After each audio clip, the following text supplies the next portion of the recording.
Wait, guys. Did he just... Let's encounter it. No. To prevent the situation spiralling further and support a return to diplomacy. It is the best way to protect British interests and British lives. That is what this government is doing. And I commend this statement to the House. Leader of the Opposition, Kemi Bednall. Thank you, Mr. Speaker. And can I thank the Prime Minister for advance sight of his statement and for the security briefing I received earlier. This is a defining moment for the people of Iran, the wider Middle East and the world order. I know that hundreds of thousands of British people still in the region, many sheltering from drone attacks, are fearful about making it home. I agree with the Prime Minister that everyone in the region should follow FCDO advice and register their presence with the British Embassy. Can the Prime Minister confirm whether he is making contingency plans for a potential evacuation of UK citizens and what stage the operational planning is at? Let me also, Mr. Speaker, pay tribute to our brave service personnel stationed in British bases in the region. I know that this will be an anxious time for them and their families. They all have our support. Mr. Speaker, we stand in solidarity with our allies, including Bahrain, the UAE, Saudi Arabia, Kuwait, who, along with others, have been on the receiving end of unprovoked aggression. On Saturday, our allies, the United States and Israel, took targeted action against the Iranian regime. A regime which for decades has been brutally repressing its own citizens, whose leader had the blood of hundreds of thousands of Iranians on his hands and of countless others around the world killed by Iranian proxies. This regime is the world's foremost sponsor of international terrorism. It seeks to annihilate the world's only Jewish state. It has said so repeatedly, and we should take despots at their word. It is a regime whose apparatchiks chant death to Britain. It has attacked British nationals and conducted multiple plots on British soil, as the head of MI5 has warned. It is manufacturing drones en masse for Russia, drones which are raining down on innocent Ukrainians.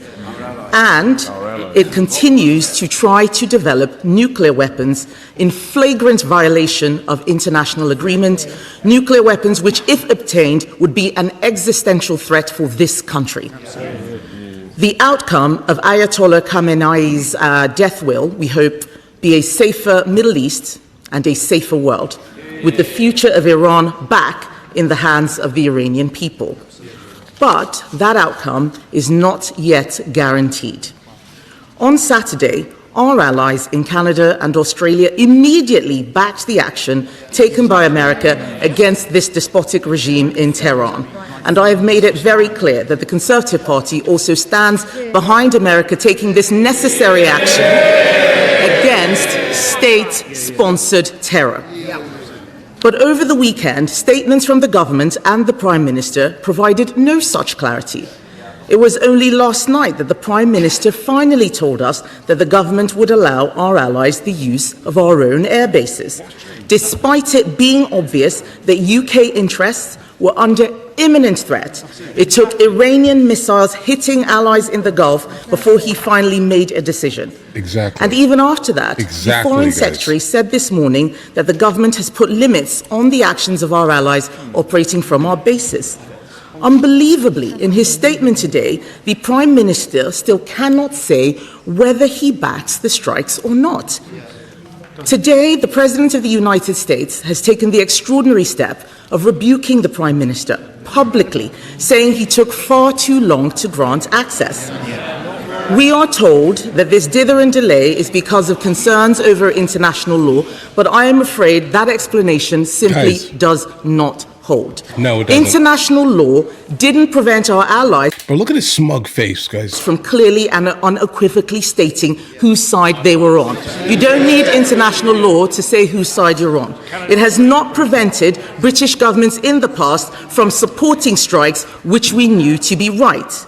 As the Shadow Attorney General has said, If the doctrines of international law are unable to restrain Iranian terrorism and mass murder, if they tie the hands of democracies while forcing us to stand and watch Iranian atrocities, international law will have failed. It will have become a fundamentally immoral system of law.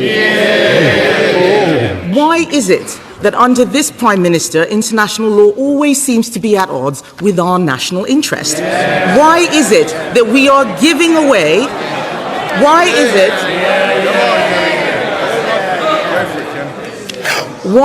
it that we are giving away the Chagos Islands and paying £35 billion for the privilege rather than standing up for our national interest and protecting the crucial military base, which even now our allies are using? Referring to Diego Garcia, yes? We in this House are elected to stand up for Britain's national interest, and where the government is doing the right thing, we will always back them. So let me reiterate our offer that if the government brings forward legislation to fast-track banning the IRGC, we will support them. But let me ask the Prime Minister, what national interest was served by refusing to help our allies for so long, particularly when we so need American support to protect Ukraine's and Europe's security? Are we going to see new UK military capabilities deployed to protect our security partners, our bases, including in Cyprus, and British nationals in the region? And will the Prime Minister ensure the Chancellor uses the Spring Statement tomorrow to set Britain on a clear path to 3% of GDP on defence spending? There is no point wanting action to make the world a safer place, but being too scared to do anything except stand by and watch others. Mr. Speaker, our national interest and national security must be front and centre. The Conservative Party will always work with our allies to make the world a safer place. Okay, guys, I didn't want to interrupt because she was going off, bro. Okay, listen, hear me out for a second.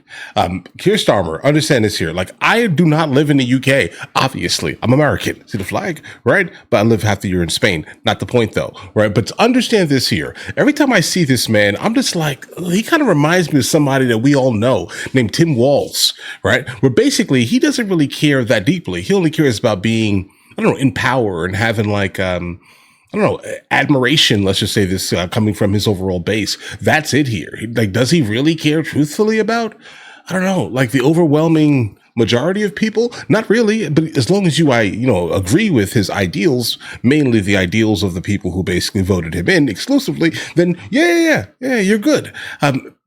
You should have come out and said immediately, listen, Iran is bad and we need to do something about it here, guys. Okay, that's what you should have done here.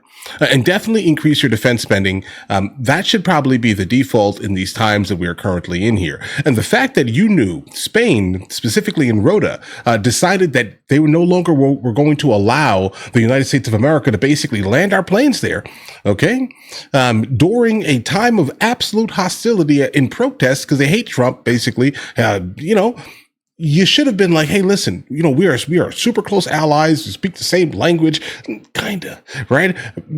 Sure, no problem, you can land at our bases here.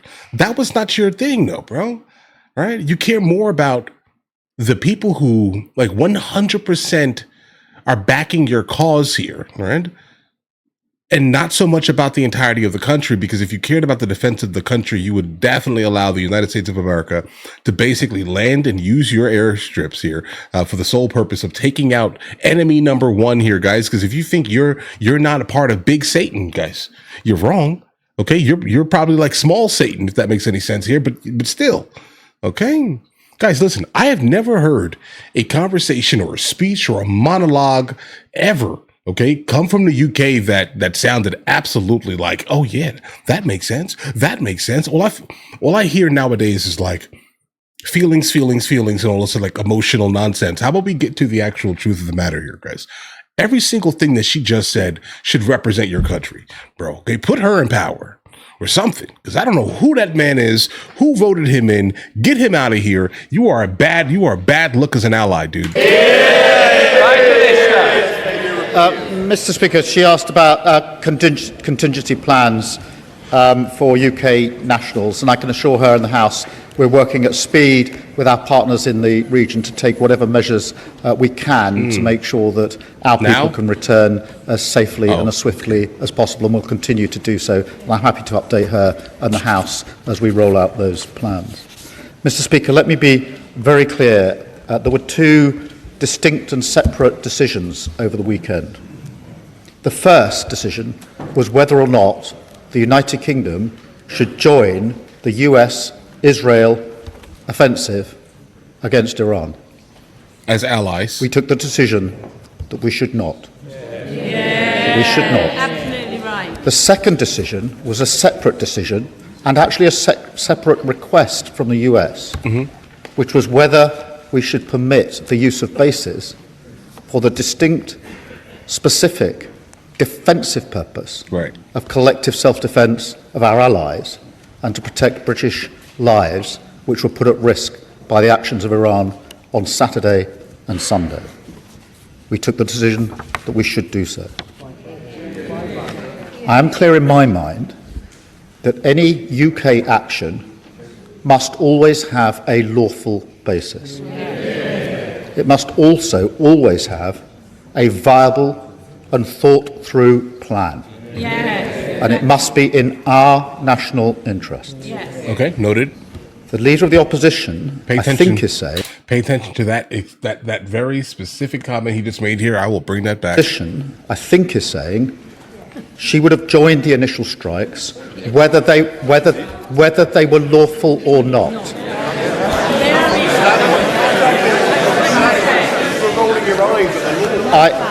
I noticed she didn't say, the Shadow Attorney General said they would have been lawful, just that the law should be changed. Yes.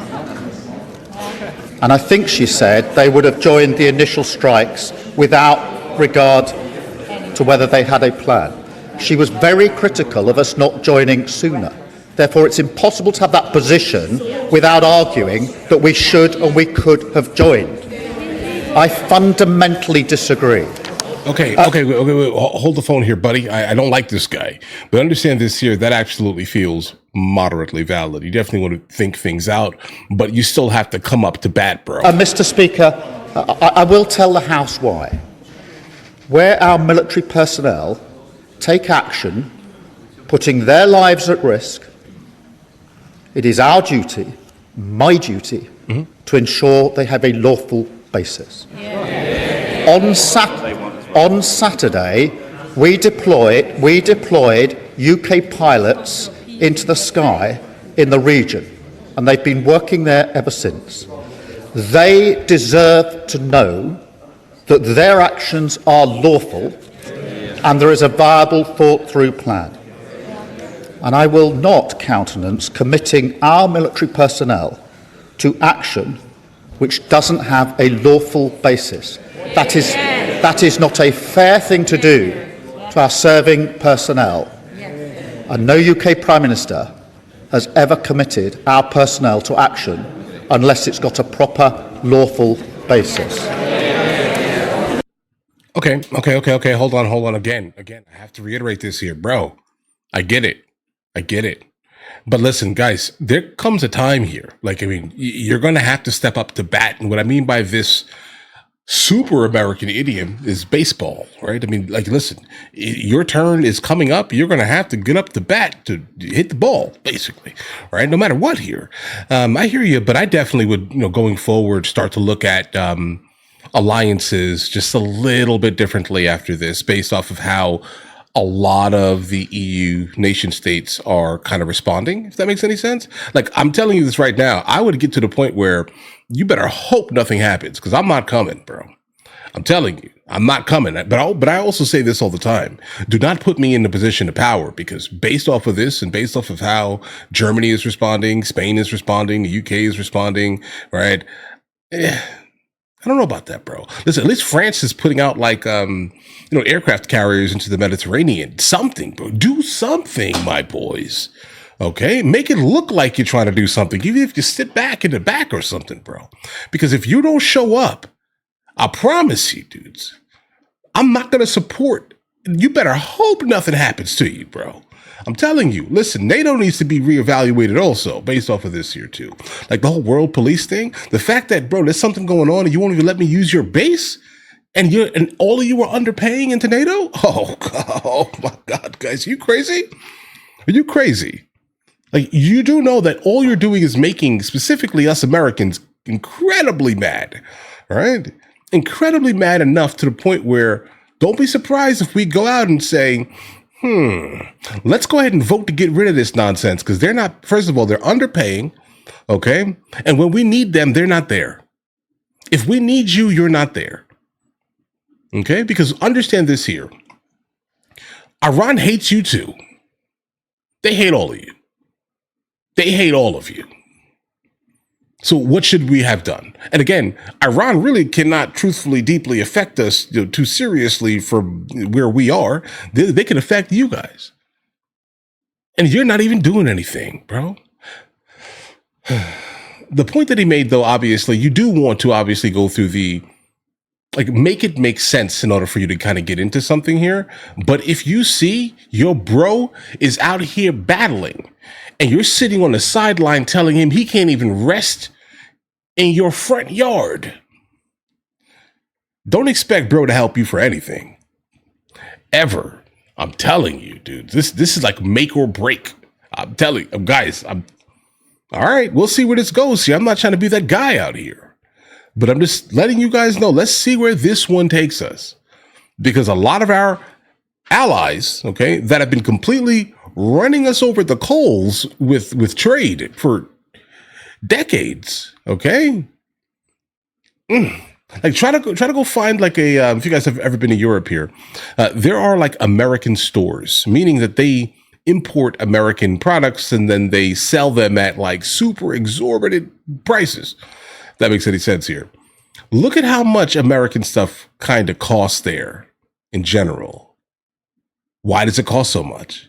Oh, because you don't want our products to overwhelm your products, so you add import taxes and tariff fees on top of, like, I don't know, a bar of American chocolate, right? I'm just using that as an example because this is something that is absolutely factual here, right? So while we buy your Cadbury for regular price next to ours, but I get it. Listen, drop this ally nonsense, guys. This is not WW2. This is not 1939, 41, 42, 43, 40. We're not in the era anymore, guys. You guys are different, okay? You guys have separated from us in every meaningful manner, culturally and socially. You are nothing like us for the most part here. The woman that was speaking, she seems to be like us. Keir Starmer and the other people that are behind him, bro, stay over there, bro. Listen, you can hope nothing happens to you. Because we're not coming, bro.